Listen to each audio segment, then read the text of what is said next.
Loaded show ahead here on a Ravens Rundown. We are talking about a potential blockbuster trade involving Minnesota Vikings wide receiver Justin Jefferson, as well as Kyle Hamilton of your Baltimore Ravens. We'll dissect that and tell you more coming up in just a bit. Also, Mel Kiper Jr., ESPN senior NFL draft analyst, has his second mock draft of the season out. We'll tell you who he has the Ravens selecting at number 30 overall. Give you the full scouting report and more coming up in just a matter of moments. Before we do, a little survey. I want to know out there, folks, are you a fan of crab cakes? If so, like today's video. If not, comment and tell me why. The reason why I'm very curious is we told you on our community tab on our YouTube channel the other day that Smash Mouth Heaven has offered Derrick Henry free crab cakes if he signs with the Baltimore Ravens. So I got to survey the folks out there. Are you a fan of the crab cakes? Let us know. Let's begin with Justin Jefferson, the all-pro receiver, one of, if not the very best players at his position in the National Football League, has now been brought up as a potential trade target for the Baltimore Ravens, according to the folks at Fansided. They have proposed the idea of the Ravens making a move for Jefferson, but sacrificing Kyle Hamilton in order to do so. A massive trade of two all-pro talents. Here's more from Fansided on the idea. Baltimore is paying huge money to Jackson, Andrews, and Roquan Smith, but the expanded cap could give them an opening to make a Jefferson extension work. The defense is already the best in the NFL and would still be near the top of the league even if it were to lose Hamilton. Adding Jefferson is the rare move that could actually have a profound impact on deciding who wins the Super Bowl. Now, my counterpoint to that is, all right, you look at the Minnesota Vikings with Justin Jefferson, and how far have they gone with Justin Jefferson? Okay? They have, I would say, that's a team that has had a prolific offense, right? With not just Justin Jefferson, but Dalvin Cook was there for a couple of years, and Kirk Cousins has played at a Pro Bowl level for many years now, and the defense has had some pretty good players as well, from Danielle Hunter to a number of guys, and what are the results there? So why is Justin Jefferson, if he can't be part of a team that gets over the hump in Minnesota, why would that change in Baltimore when I sacrifice Kyle Hamilton as well, a part of this? Here's what they're proposing here of this potential trade. You get Justin Jefferson, but then on top of that, you give up Kyle Hamilton and your first-round pick and your second-round pick. And then I got to pay Justin Jefferson a whole lot of money. Comparatively speaking, Kyle Hamilton's on a rookie contract. It just doesn't really make a ton of sense, if you ask me. No one's denying how good of a player Justin Jefferson is. I mean, the NFL's Offensive Player of the Year in 2022. He was very, very close to being considered for MVP if he would have gotten that 2,000-yard mark. I mean, he was unbelievable, right?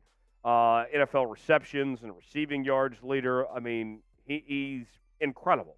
No denying that at all. But I'm just not simply interested in a trade where I have to give up Kyle Hamilton, who is coming off a terrific second season. He's not even in the prime of his career yet. We mentioned the rookie contract and all that.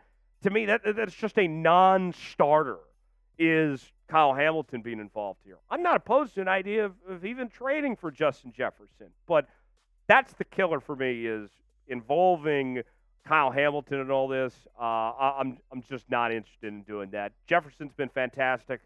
We mentioned 1,800 yards in 2022, 1,600, 1,400 prior to that. He's incredible, but I'm out. What do you guys think? Our pin comment today: should the Ravens trade for Justin Jefferson? Why for yes and for no? In the comment section, tell us what you think. Today's show sponsored by Prize Picks. Football season may be over, but the action on the floor is heating up. Whether it's tournament season or the fight for playoff home court, there's no shortage of high-stakes basketball moments this time of year. Get in on the excitement with Prize Picks, America's #1 fantasy sports app, where you can turn your hoops knowledge into serious cash.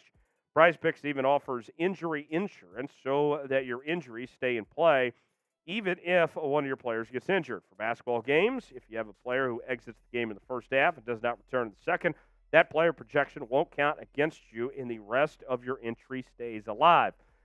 Now, I'm looking ahead to the baseball season. I've won a lot on NASCAR as of late, but I'm already excited about Major League Baseball getting here, specifically for your Baltimore Orioles. I got Grayson Rodriguez in my Rodriguez special to have more than 180.5 strikeouts. I got Julio Rodriguez of the Seattle Mariners to have more than 168.5 hits. If both these hit, let's say we put $20 down, we're making $60 on PrizePicks. Play along with me. PrizePicks.com/CLNS. Promo code CLNS for a $100 deposit match. The link is in the comments and description of today's video. PrizePicks, proud partner of a Ravens Rundown by Chat Sports. Glad to have them on board here on today's show.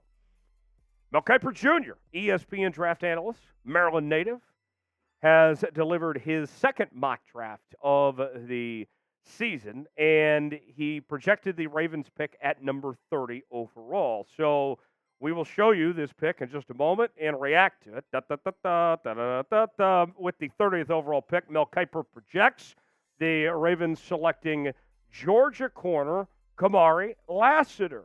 And if that name sounds familiar to you, it should, because just a couple weeks ago, Field Yates, in his ESPN mock draft, also projected the Ravens selecting Lassiter at number 30 overall. So why Lassiter to Baltimore? Here's more from Mel. Lassiter didn't get beat often last season. He didn't allow a single touchdown as the nearest defender in coverage. And in total, he allowed 9 receptions for 91 yards. Those are elite numbers. The problem? He had 1 career interception, and that came in 2021. Teams will have questions about his lack of on-ball production. I'm a believer that production from corners can be developed, and I'm not worried. I'm interested in seeing Lassiter's 40-yard dash time in Indianapolis, though. And Combine, of course, going on right now. We get more updates throughout the week from the Combine from our team out there. Now, it's very obvious the Ravens have a need at the corner position, right? We talked about that a lot throughout the 2023 campaign, that this team was lacking depth at this position. They got beat bad when it came to injuries and such, and the signing of Rockyason and all that didn't necessarily work. And when I look at Lassiter, and we'll show you more in our scouting reports and all this here in just a moment, this is somebody that's really just starting to come into his own. It kind of reminds me of when we talked the NBA draft, of drafting for potential of who a guy is going to become, even though he hasn't quite shown it all at the college level yet. That's what I look at with Lassiter at this point, that he is still very young in the development process of who the player he is projected to be at the next level. We'll tell you more about him in just a second. How would you grade Mel's pick? A, B, C, D, or F? I'll tell you this right now. It's a solid pick. I mean, it's not the worst, but it's not over the top fantastic. I'll give it a solid B. Give me your grade in the comment section. Let us know what you think. Getting close to 15.6 thousand subscribers on the channel. Just need 6 more to get there. Sum it up, join the family, and stay with us all week long as we'll have the NFL Scouting Combine covered. Got a great team down in Indianapolis that's all over it for us, and we're bringing you all sorts of content from Ravens personnel and also potential draft options for this team as well. So lock us into the channel. Be looking out for our shorts that we're posting on the channel with some great sound bites of what's going on at the Combine all week long. Stay tuned for that. Subscribe now. More on Kamari Lassiter. Played for the Georgia Bulldogs from 2021 to 2023. Was named a second-team All-SEC performer this past year, and part of a Georgia defense that's just been lethal the last few seasons under Kirby Smart. 2 national championships to his name for Kamari Lassiter.